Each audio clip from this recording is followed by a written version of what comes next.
जय महाराष्ट्र. शिवसेना उद्धव बाळासाहेब ठाकरे पक्षाच्या वतीने आयोजित या पत्रकार परिषदेमध्ये आपल्या सगळ्यांचे मनपूर्वक स्वागत आहे.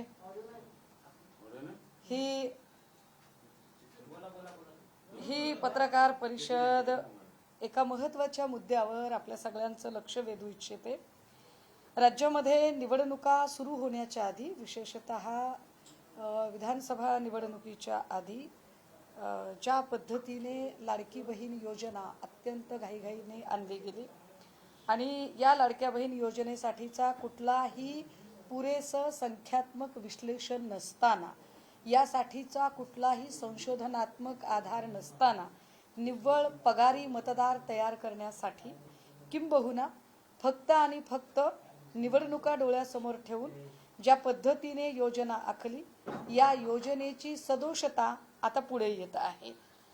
या योजनेमध्ये सुरुवातीला असं सांगितलेलं होतं की प्रत्येक महाराष्ट्रातली लाडकी बहीण, प्रत्येक स्त्री ही लाडकी बहीण योजनेची लाभार्थी असेल आणि त्याच्यामध्ये फक्त त्यांनी वयाची अट सांगितली की 65च्या पुढे त्या बहिणी या योजनेच्या लाभार्थी नसतील आणि साधारणतः 21 ते 65 असं ढोबळमानाने त्याची कॅटेगरी ठरवली. त्या 65च्या पुढच्या का नाही, तर ज्या निराधार योजनेचा लाभार्थी आहेत किंवा इतर योजनेच्या लाभार्थी आहेत त्या इकडे लाभार्थी नसतील असे सांगितलं गेलं. पण यामध्ये पुन्हा साधारणतः 3 वेळा वेगवेगळ्या प्रकारे कपात केल्या गेल्या. यातली पहिली महत्त्वाची जी कपात होती ती 26 जुलै 2025ला कपात केली गेली. 26 जुलै 2025ला साधारणतः 26,34,000 महिलांना लाडकी बहीण योजनेतनं अपात्र ठरवलं गेलं. मला आश्चर्य वाटतं की ज्या महिला बालविकास खात्याच्या मंत्री आहेत आदिती तटकरे, या क्रेडिट घेण्यासाठी फार सरसावून पुढे येतात. महिलांच्या खात्यात पैसे पडणार आहेत हे सांगायला ज्या तत्परतेने स्क्रीनवर दिसतात, त्या तत्परतेने आम्ही या महिलांना का अपात्र करत आहोत किंवा आता अपात्र करतोय, तर मागे त्यांना पात्र का ठरवलं किंवा त्यांना पात्र ठरवण्यापासून ते अपात्रपर्यंत ज्या एकूण महिन्यातले जे पैसे होते त्या पैशांची जबाबदारी कुणाची हे सांगायला मात्र आदिती तटकरे अजिबात पुढे येत नाहीत. मी हे सांगितलं पाहिजे की जुलै 2025ला 26,34,000 बायकांना अपात्र ठरवलं गेलं. म्हणजेच साधारणतः किती पैसे त्यांना गेले असतील, जर 1 वर्षाचे जरी पैसे आपण गृहीत धरले तर 1 वर्षाचे तब्बल 47,41,01,20 रुपये. आता याला जबाबदार कोण असेल? ज्यांनी ज्यांनी बॅनर लावले लाडक्या बहिणीचे ते श्रीयुत देवेंद्र गंगाधर फडणवीसची, श्रीयुत एकनाथ संभाजीराव शिंदेची, की दरवेळेला स्क्रीन समोर येणाऱ्या आदिती सुनील तटकरेची. कारण जर तुम्ही क्रेडिट घ्यायला फार तुमच्या भाया फुरफुरत असतील आणि तुम्ही पुढे पुढे करत असाल तर या योजनेमध्ये जो सावळा गोंधळ झालाय आणि यामुळे सर्वसामान्य लोकांच्या खिशातले जे पैसे गेलेत त्याला जबाबदार कोण असेल? मी तुम्हाला फक्त जुलै 2025ची आकडेवारी सांगितली, ती 47,41,01,20 रुपये 1 वर्षाची मी ढोबळमानाने सांगितली. पुढची आकडेवारी याच्यापेक्षा धक्कादायक आहे. आता पुन्हा नव्याने काही लाडक्या बहिणी अपात्र ठरवलेल्या आहेत. या बहिणी अपात्र ठरवताना साधारणतः 71 लाख महिला एवढा आकडा आहे. 71 लाख म्हणजे हा प्रचंड मोठा आकडा आहे. 1 कोटीच्या जवळपासचा आकडा होतोय. आधीची आणि नंतरची जर संख्या घेतली एकत्रित तर 71 लाख महिलांचं मतदान तुम्ही घेतलेलं आहे. 71 लाख महिलांचं मतदान घेताना तुम्हाला त्या अपात्र वाटल्या नव्हत्या. 71 लाख महिलांना मतदार म्हणून त्यांना गोंजारताना, त्यांच्या खात्यामध्ये पैसे टाकताना प्रत्येक वेळेला दर 3 महिन्यांनी ज्या आदिती तटकरे स्क्रीन समोर येत होत्या आणि कसे पैसे मिळणार आहेत हे सांगत होत्या, त्या आदिती तटकरे आता 71 लाख महिला कशा अपात्र झाल्या हे सांगायला कधी येणार आहेत? कारण 71 लाख महिला जेव्हा अपात्र ठरतात तेव्हा साधारणतः एका महिलेला महिन्याला 1500 रुपये म्हणजे वर्षाला 18,000 रुपये मिळतात. एका वर्षाचे एका महिलेचे 18,000 रुपये, म्हणजेच 71 लाख महिलांचे एका वर्षाचे 127 कोटी 80 लाख रुपये होतात. हे एका वर्षाचे झाले. योजना 2 वर्षांपासून चालू. जर 127 कोटी 80 लाख रुपये एक वर्षाचे, तर याचा दुसरा अर्थ असा आहे की साधारणतः 254 कोटी, परत या 80-80चे जर आपण 160 केले तर साधारणतः 255 कोटी 60 लाख रुपये. या 255 कोटी 60 लाख रुपये कुणाच्या खिशातनं दिले?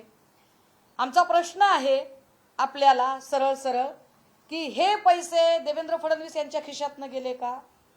हे पैसे एकनाथ शिंदेच्या खिशातनं गेले का? हे पैसे आदिती सुनील तटकरे यांच्या खिशातनं गेले का? जर तुमच्या तिघांच्याही खिशातनं पैसे गेले नसतील तर या पैशाच्या जीवावर बॅनर लावायचा अधिकार तुम्हाला का होता? आणि जर तिघांचं म्हणणं असेल की नाही पैसे आमचे गेलेत, जर तुम्ही तिघांनी पैसे खर्च केलेत, तर आम्ही काही तुम्हाला विचारणार नाही की बाबा हे 255 कोटी 60 लाख रुपयांचं काय झालं.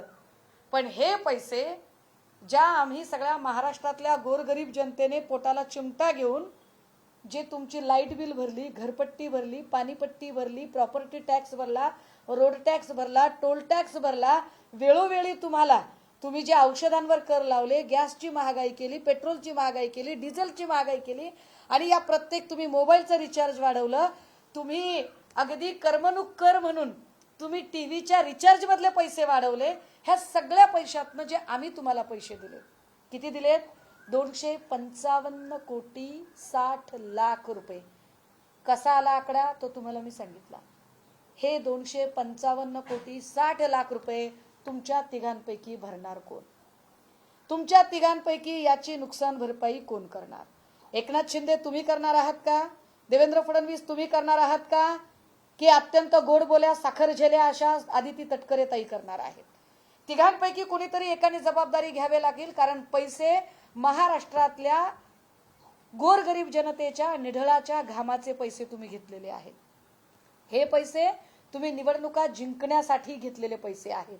हे पैसे एका अर्थाने सरळ सरळ मतदारांना आमिष दाखवण्यासाठी तुम्ही पैसे घेतलेले आहेत. हे पैसे जर इतरांवर आपण फ्रॉडच्या केसेस करत असू तर निवडणुकीच्या आधी एवढ्या महिलांना लाडक्या बहिणीचं आमिष दाखवून आत्ता निवडणुका जिंकून झाल्यावर सगळ्या निवडणुका तुमच्या संपल्या, महापालिका संपली, जिल्हा परिषद संपली, नगर परिषद संपली, विधानसभा संपली, आणि अचानक तुम्हाला 71 लाख महिला, आता तेही आम्हाला संशोधन करावं लागेल की या 71 लाख महिला कुठल्या अपात्र केल्यात तुम्ही? ज्या ज्या जिल्हा परिषदांच्या निवडणुका झाल्या तिथल्या केल्यात का? महापालिका क्षेत्रातल्या केल्यात का? म्हणजे हेही कळेल की तुम्ही निवडणुकीपुरते कसे इथल्या महिलांना वापरून घेता येते. आणि मग या सगळ्या पैशांचा अपहार जर झाला असेल तर तुमच्या तिघांवरच फ्रॉडची केस का टाकू नये? हे सरकार फ्रॉड आहे, या सरकारने फ्रॉडगिरी केली असं आम्ही का म्हणू नये? याची उत्तरं तिघांनीही द्यावी लागतील. तुम्ही तिघे ही उत्तरं द्यायला बांधील आहात. येणाऱ्या काळात जर याची उत्तरं मिळणार नसतील तर आम्हाला हाच प्रश्न घेऊन रस्त्यावर उतरावं लागेल, तुम्हाला जाब विचारावा लागेल. तुम्हाला वाटेल तेव्हा तुम्ही लाडक्या बहिणीचे पैसे टाकाल, आणि तुम्हाला वाटेल तेव्हा तुम्ही योजना बंद कराल, तुम्ही वाटेल तेव्हा जनतेची फसवणूक कराल. आणि जर एकनाथ शिंदे, देवेंद्र फडणवीस, आदिती तटकरे या सगळ्यांना जर वाटेल की तुम्हाला कोणी प्रश्न विचारायला नाहीये, तर असं नाही. आज जरी दिवंगत नेते दादा हयात नसले तरी सुनेत्रा वहिनी, आम्ही जितक्या आपुलकीने तुमचं उपमुख्यमंत्री झाल्यावर अभिनंदन केलं, तितक्याच हक्काने आम्ही तुम्हाला सुद्धा प्रश्न विचारतोय की 71 लाख बहिणींचे पैसे बंद केले, याचं कारण काय आहे? आणि हे साधारणतः 255 कोटी 60 लाख रुपये तुमच्या तिघांपैकी कोण देणार आहे? उत्तरं आम्हाला त्याची तुम्ही दिली पाहिजेत, आणि ती उत्तरं आम्ही तुम्हाला मागत आहोत. थँक्यू. या सगळ्यांच्या सोबत एक दुसरा महत्त्वाचा मुद्दा, कालचा CDRचा एक मुद्दा आलेलाच आहे. या सीडीआरच्या मुद्द्यामध्ये मला प्रश्न पडलाय, म्हणजे सीडीआर निघाले ही चांगली गोष्ट आहे, पण जेव्हा अंजली दमानिया म्हणतायत, अगदी घाईघाईने सांगतायत की हे सीडीआर आलेले आहेत, मुळात दमानियांकडे सीडीआर आले कसे? आम्ही दमानियांची माहिती आमच्याकडून पण आम्ही शेअर केली, पण आमच्या बॅक ऑफ द माइंड एक प्रश्न पुन्हा पुन्हा येतोय की दमानियांकडे सीडीआर कुठून आले? दमानिया म्हणतायत की तत्कालीन मुख्यमंत्री, शब्द वापरलाय त्यांनी, तत्कालीन मुख्यमंत्र्यांना 17 कॉल, त्याच्यातले इनकमिंग आणि आउटगोईंग असं बायफर्केशन आहे. तत्कालीन म्हणजे साधारणतः 1.5 वर्षांपूर्वी शिंदे मुख्यमंत्री होते. मग हे जे कॉल आहेत, या कॉलचं ड्युरेशन कधीचं आहे? हे कॉल 1 महिन्यातले आहेत, 6 महिन्यातले आहेत, 1 वर्षातले आहेत की 1.5 वर्षातले आहेत? विशेष जेव्हा त्यांनी त्यांचं कॉल रेकॉर्डिंगचा तपशील सांगितलेला आहे, चांगली गोष्ट आहे की त्यांनी एकनाथ शिंदेचे किती कॉल आहेत ते सांगितलं, पण एकनाथ शिंदेच्या सोबतच ज्यांनी पहिल्यांदा याला पर्यटन दर्जा दिला, मार्च 2018 मध्ये क वर्गाचा पर्यटन दर्जा पर्यटन मंत्री जयकुमार रावल यांनी दिला. त्या जयकुमार रावलांनी नंतर मंदिर सुशोभीकरणाला सुद्धा साधारण 1.5 कोटीचा निधी दिला. या जयकुमार रावलांचा एकही कॉल दमानियांना सापडलेला नाही का? प्रश्न पडतोय आम्हाला, कारण भाजपच्या एकाही माणसाचा कॉल नाहीये. हे भाई कुछ तो गडबडी हो रही है. त्यामुळे भाजपच्या एकाही नेत्याचा कॉल त्या खरातला झाला नाही का, हे एकदा जरा चेक झालं पाहिजे, त्याच्यावरती बोललं गेलं पाहिजे. आणि पुन्हा पुन्हा प्रश्न पडतोय की ह्या सगळे पुरावे, म्हणजे मी काही पुरावे मांडते, मध्येच पुण्यातल्या कुणीतरी एक बाई नीलम गोरेंबद्दलची काही तथ्य समोर आणतायत, दमानिया रोज नवी तथ्य आणतायत. जर सगळी तथ्य आम्ही आणतोय तर मला वाटतंय मग आमच्याच सगळ्यांची मिळून एक SIT नेमली पाहिजे, कारण SIT कडून तर काहीच तथ्य येत नाहीयेत पुढे. SIT कडून जो तपासाचा वेग असायला पाहिजे तो वेगच येत नाहीये. SIT कडून आम्ही कॉल रेकॉर्डची मागणी करत होतो की SIT ने CDR काढावेत, SIT ने संपत्तीचे स्रोत तपासावेत.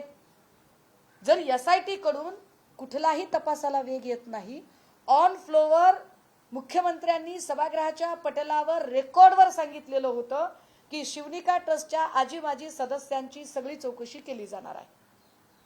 अजूनही गमेला बोलावलं नाही. गमे कोण आहे? गमे नामकर्ण आवारेंची सख्खी लेक गमेच्या घरात दिलेली आहे. गमे संचालक आहे तिथे. नामकर्ण आवारे ज्याने हे सगळं एस्टॅब्लिश केलं, चौकशी नाही. पोफळे चौकशीला ताब्यात घेतलेलं नाही, फक्त लोंढेला ताब्यात घेतलाय, पण देशमुखला तसंच सोडलंय, सांगळेला सोडलेलं आहे, भांडेला सोडलेलं आहे, भांडेची चौकशी केलेलीच नाहीये. भांडेची प्रॉपर्टी किती, भांडे अचानक SRA मध्ये का गेला होता, भांडेला प्लेसमेंटवर एखाद्याला अतिरिक्त चार्ज 3 वर्षाचा असतो, भांडेला 5-6 वर्ष चार्ज कसा काय दिला, भांडे अचानक SRA मध्ये कसा गेला, भांडेला कलेक्टर पदापर्यंत पोहोचवणारा कोण, मुख्यमंत्री, उपमुख्यमंत्री, मंत्री कोण होता, कोणाच्या रेकमेंडेशनवर होता, या गोष्टी पुढे चालल्या नाही. हे सगळं रॅकेट खरातशी संबंधित कसं, जगदंबा पतसंस्थेमध्ये निघालेली खाती, या खात्यामध्ये खरात नॉमिनी आहे, ही सगळी माहिती बाहेर येते. SIT जाणीवपूर्वक बातमी लीक करते का? SIT स्वतः अधिकृतरित्या बातम्या देणं टाळत आहे का? SIT रिस्क घेणं टाळत आहे का? ज्या पद्धतीने पहिल्यांदा समन्स निघालं असं चाकणकरांच्या बद्दलच्या बातम्या आल्या, पण समन्स निघालं या बातम्या आल्यानंतर 3 दिवस चाकणकरांनी मौन बाळगलं. 3 दिवसानंतर चाकणकरांना अचानक कंठ फुटला. या मधल्या 3 दिवसांच्या काळात चाकणकरांनी काही यंत्रणा मॅनेज केल्यात का? चाकणकरांना आत्ताच कंठ का फुटला? चाकणकर काय सांगू पाहतायत की यंत्रणा माझ्या हाताशी आहेत, SITला मी गुंडाळू शकते. चाकणकर SITचा अवमान करतायत का? चाकणकर सरकारची खिल्ली उडवतायत का? नेमकं काय? अंजली दमानियांबाबत तुम्ही म्हणताय, मात्र ते कॉल रेकॉर्ड्स किंवा कॉल डिटेल्स जे समोर आलेले आहेत, अगदी चिठ्ठीवर पेनाने लिहिलेले ते कॉल डिटेल्स आहेत, ते विश्वास ठेवण्यायोग्य आहेत का? आणि जर विश्वास ठेवण्यायोग्य असतील तर एखाद्या व्यक्तीचं कॉल डिटेल्स काढणं हे किती गंभीर असू शकतं? आणि त्याच्याही पेक्षा जर अंजली दमानियांना असं कोण कॉल डिटेल्स काढून देत असेल तर शिंदे गटाचे नेते म्हणतात की त्यांना पहिला अटक करावा. एक्झॅक्टली मी तेच म्हणते की अंजली दमानिया दर वेळेला ज्या माहिती सरकार खात्याच्या अतिशय गोपनीय असतात, काही वेबसाईट असतात, काही व्यावसायिक माहिती असते, काही सांपत्तिक स्रोत असतात, हे आम्ही म्हणजे माझ्यासारखा माणूस की ज्याच्याकडे एक चिकार नेटवर्क आहे, तरी आम्ही सतत म्हणतोय की आम्हाला SITने CDR द्यावे. आम्ही पोलिसांना कायदेशीर मागणी करतो. अगदी त्याच वेळेला जर दमानिया माहिती बाहेर काढत असतील तर दमानियांना माहिती पुरवतो कोण, दमानियाचे स्रोत कोण, दमानियांनी सांगितलं पाहिजे. दमानिया कारण काय आहे की या कॉल रेकॉर्डची विश्वासार्हता तपासायची कशी. नो डाऊट चाकणकरांची चौकशी व्हावी असं आम्हाला नक्की वाटतं, पण चाकणकर एकट्याच आहेत आणि त्या एकट्याच टार्गेट आहेत असं अजिबात नाही. चाकणकरच्या सोबत गमे आहे, पोफळे आहे, नामकर नावारी आहे, काही प्रशासकीय अधिकारी आहेत. या सुद्धा लोकांची चौकशी झाली पाहिजे, त्यांची माहिती पुढे आली पाहिजे. नाशिकमधल्या एका अतिशय वरिष्ठ पोलीस अधिकाऱ्यांची माहिती आम्ही SITला पोहोचवली, SITला इनपुट दिले, SITला सांगितलं तुम्ही यांचे CDR तपासा. 2 वर्षापूर्वी यांचा काही कॉन्टॅक्ट झाला होता का, पुण्यातल्या एखाद्या महिलेसोबत कॉन्टॅक्ट झाला होता का, पुण्यातलं कुठलं तरी गुजर पाटील नावाचे एक इन्स्टा अकाउंट आहे, या इन्स्टा अकाउंटवर चाकणकर आणि हे सगळे लोक एकत्र दिसतात, कॉमन फ्रेंड दिसतात, खूप सारे कनेक्शन आहेत. या सगळ्या गोष्टी आम्ही SITला इनपुट दिल्या होत्या. SIT बद्दल आम्ही 3 वेळा सकारात्मक आशावाद व्यक्त केलाय. मी स्वतः असं म्हटलं की SIT बद्दल आत्ताच मला काही बोलायचं नाही, कारण SITला पुरेसा वेळ दिला पाहिजे, आपण जजमेंटल होता कामा नये. पण जेव्हा 17-18 तारखेला SITची नेमणूक झाली, 19 तारखेला 18 तारखेला पहाटे त्याची अटक आहे, 19ला गुढीपाडवा होता, 20 तारखेला संध्याकाळी चाकणकरचा आयोगाचा राजीनामा झालेला आहे, तिथून पुढे आत्तापर्यंत म्हणजे साधारणतः 18 ते 19 दिवस उलटलेले आहेत SITला तपास कार्य हातात घेऊन. अजूनही SIT कडून काहीच बाहेर येत नाही, हे गंभीर आहे. मग हे सगळं लॉजिकल एंडला न्यायचं नाहीये का? ज्या अर्थी SIT कडनं माहिती येत नाही, कारण SIT कडनं माहिती आली तर ती व्हॅलिड असेल तेव्हा त्या माहितीला ग्राह्य धरून पुढे काही कारवाई करता येईल. माहिती SIT कडनं येत नाही, माहिती दमानियांकडनं येते, याचा आम्ही अर्थ काय काढायचा? याचा अर्थ असा आहे का की प्रकरण लॉजिकल एंडला न्यायचं नाहीये, फक्त काही लोक डॅमेज करायचे आहेत?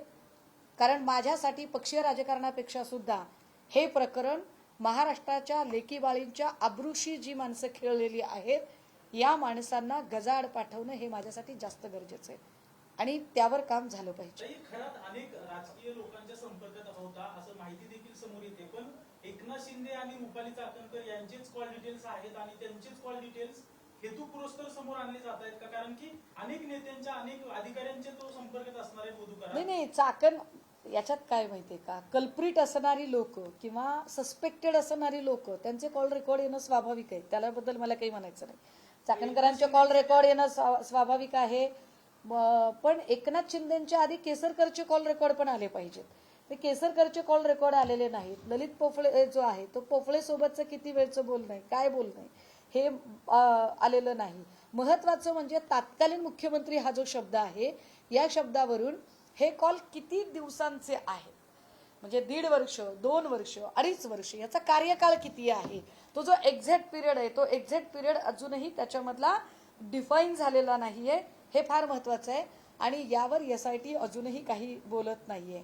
म्हणजे ही केस इतकी काय म्हणता येईल त्याला, इतक्या हलक्याने घेण्यासारखी केस आहे का, यावरती चर्चा नक्की झाली पाहिजे.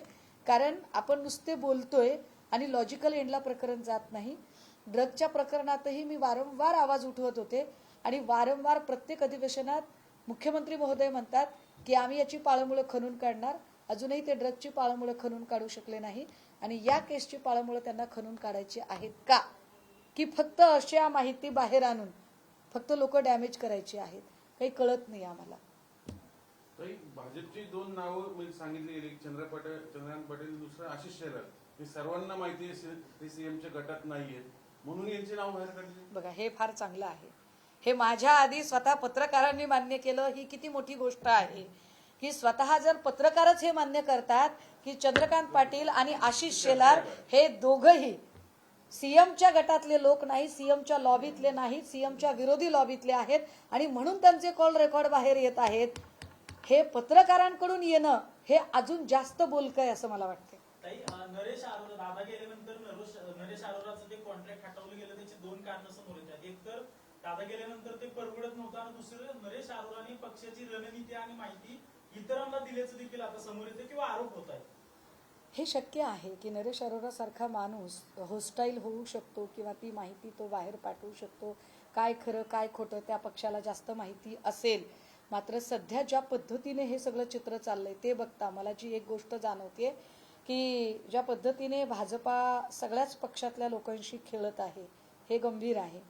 सगळ्या पक्षाच्या लोकांना डॅमेज करायचं, सगळ्या पक्षांना एका अर्थाने अडचणीत आणायचं आणि आम्हीच कसे एकटे हुशार आहोत किंवा आम्हीच कसे धुतल्या तांदळाचे आहोत हे दाखवणं हे तितकंच गंभीर आहे. तर केसरकरांचं का नाही तेच शिंदेने तिथे घेऊन गेले असे सर्वस्वत म्हणजे जवळपास अनेकदा समोर आले ते आणि त्यांनी आरोप केले. शिंदेने केसरकरांनी त्याचे सांगितलं हो मी त्यांच्यासोबत तिकडे गेलो होतो. डिटेल्स काय येत नाही. आता आपण सांगताय केसरकर शिंदेना घेऊन गेले. मुख्यमंत्री पदावरच्या व्यक्तीला जर केसरकर घेऊन जात असतील, जर मुख्यमंत्र्यांना घेऊन जाण्याची केसरकरकडे ताकद असेल तर केसरकर छोट्या मोठ्या इंडस्ट्रियलिस्टला तर सहजच गुंडाळत असतील. त्यामुळे केसरकरांची चौकशी होणं गरजेचं आहे हे आम्ही पहिल्या दिवसापासून म्हणतोय. याच्यातले ज्यांच्या चौकशा फार मला अपेक्षित आहेत त्या क्रमांक 1 रुपाली चाकणकर, क्रमांक 2 केसरकर, क्रमांक 2 नामकरण आवारे, क्रमांक 3 केसरकर आणि मग पोफळे आणि गमे. कारण पोफळे हा सीए म्हणून ही सगळी संपत्ती व्यवस्थापित करत होता, मात्र नामकरण आवारे या सगळ्यांच्या बुडाशी होता. त्यामुळे त्या लोकांची सुद्धा आणि महत्वाचं म्हणजे जगदंब पतसंस्थेत असणारी एकूण खाती आणि यामधली किती खाती ही खराची संबंधित आहेत हे सुद्धा चेक झालं पाहिजे. याच्यामधले बरेचसे माफीचे साक्षीदार होण्यासाठी तयार असल्याचं बोललं जाते, म्हणजे ते स्वतःच आता खरं. दादा मला जेवढा काही कायदा कळतो आणि जेवढा थोडाफार माझा अभ्यास आहे, मी काही फार हुशार माणूस नाहीये, मला जो काही छोटंसं कळतं त्यानुसार असं आहे की एखादी केस जर सुटत नसेल, गुंतात सुटत नसेल, कुठूनच कसाच क्ल्यू मिळत नसेल तर अशा वेळेला त्या सगळ्यांमधला एखाद्याला माफीचा साक्षीदार केलं जातं आणि त्याच्याकडून माहिती वधवून घेतली जाते. या प्रकरणामध्ये SITच्या आधी ढिगभर माहिती लोक पुढे आणत आहेत. एवढी माहिती पुढे आल्यावर, एवढे सगळे पुरावे दिल्यावर यांना माफीचा साक्षीदार करायची गरजच काय आहे? पण SIT काही करतच नाही ना याच्यामध्ये. आता तुम्ही म्हणलं आता SIT काही करत नाही, ती का करत नाही आणि म्हणून आम्ही म्हणतोय की या प्रकरणामध्ये CIDचा शिरकाव होणं गरजेचं आहे आणि हे सगळं प्रकरण CIDने एकदा तपासणं गरजेचं आहे. एकट्या SITची ही बसची बात आहे असं आम्हाला आत्ता तरी या क्षणाला अजिबात वाटत नाही. फलटणच्या प्रकरणात SIT नेमली होती, त्या SITच्या प्रमुख तेजस्वी सातपुतेच होत्या. या प्रकरणातल्या बदनेला काल जामीन मंजूर झालाय. जैन मुली निलेश चंद्रजी यांनी एक वादग्रस्त वक्तव्य केलेलं आहे की बाळासाहेबांसारखी भूमिका मांडणारे नितेश राणे आहेत ते महाराष्ट्राचे मुख्यमंत्री झाले पाहिजेत आणि वरून नितेश राणेंची उंची शिवरायांनी एवढी असं वादग्रस्त वक्तव्य केलं. म्हणजे एकतर बाळासाहेबांसोबत देखील तुलना केली आणि छत्रपती शिवाजी महाराजांसोबत देखील नितेश राणेंची तुलना केली जैन मुलींनी. नितेश राणे म्हणतात मुंब्रा देवी नजर करून दाखवणार. नाही हे वेगळं उत्तर द्या. नाही हे सगळंच हास्यास्पद आहे. ज्याला ते काय म्हणतात ज्याको काम त्याको, ज्याचं काम त्याला शोभून दिसतं. धर्मगुरूंनी धर्मगुरूंची कामं करावीत, राज्यकर्त्यांनी राजकारण करावं, इतिहासकारांनी इतिहास संशोधन करावं. आणि काय असतं ना उगाच कुणालाही म्हणजे बैल कितीही फुगवला तरी तो बेडूक होत नाही. त्यामुळे नितेश राणेंना किती उंची किती करायची म्हटलं तर ती किती वाढणार आहे याचं सुद्धा काही म्हणजे तारतम्य लॉजिक तरी काही लावलं गेलं पाहिजे. काय बोलणार या गोष्टीवर? गणेश नाईकांनी एकनाथ शिंदेवर पुन्हा एकदा टीका केली की ठाण्यातल्या शिवसेनेचा इतिहास हा खरा सांगितला जात नाही असं म्हणणं त्यांचं. मला वाटते गणेश नाईक, एकनाथ शिंदे ही दोघांची जुगलबंदी, दोघांना लखलाभ असो, या दोघांनीही आपापले प्रवक्ते नेमलेले आहेत. त्यामुळे मी फुकट लष्कराच्या भाकरी भाजायची गरज नाही. मी माझ्या पक्षाची भूमिका मांडते. पवारांनी म्हटलं की विधान परिषदेला आम्ही ठाकरे जे उमेदवार होते त्यांना मी सहकार्य करू. आम्ही त्यांचे मनपूर्वक आभारी आहोत. महाविकास आघाडी म्हणून सगळेजण महाविकास आघाडीचा धर्म पाळतील, मात्र अजून महाविकास आघाडीमध्ये विधान परिषदेची जागा किंवा त्या जागेवर चा क्लेम आणि त्या जागेचा उमेदवार कोण असेल यावर अजून चर्चा झाली. बारामती विधानसभा पोटनिवडणुकीत काय तुमची भूमिका असणार आहे? कारण सुनेत्रा पवारांनी उद्धव ठाकरेंना फोन केल्याची माहिती समजते आणि पाठिंबा. माझं आणि सन्मान्य पक्ष नेतृत्वांचं या संबंधाने अजून काही बोलणं झालेलं नाही. मी निश्चितपणे पक्ष नेतृत्वाशी या संदर्भात चर्चा करेल. त्यामुळे माझ्याकडे काही माहिती नाही. काँग्रेसने काही प्रस्ताव आमच्याकडे दिलाय का याची माझ्याकडे माहिती नाही. त्यामुळे सन्मान्य सुनेत्रा वहिनी काय बोलल्या किंवा काँग्रेसने काय प्रस्ताव ठेवला याची माहिती नसताना मी बोलणं हे उचित असणार नाही. मी निश्चितपणे याची माहिती घेईन आणि आपल्याला बोलेन.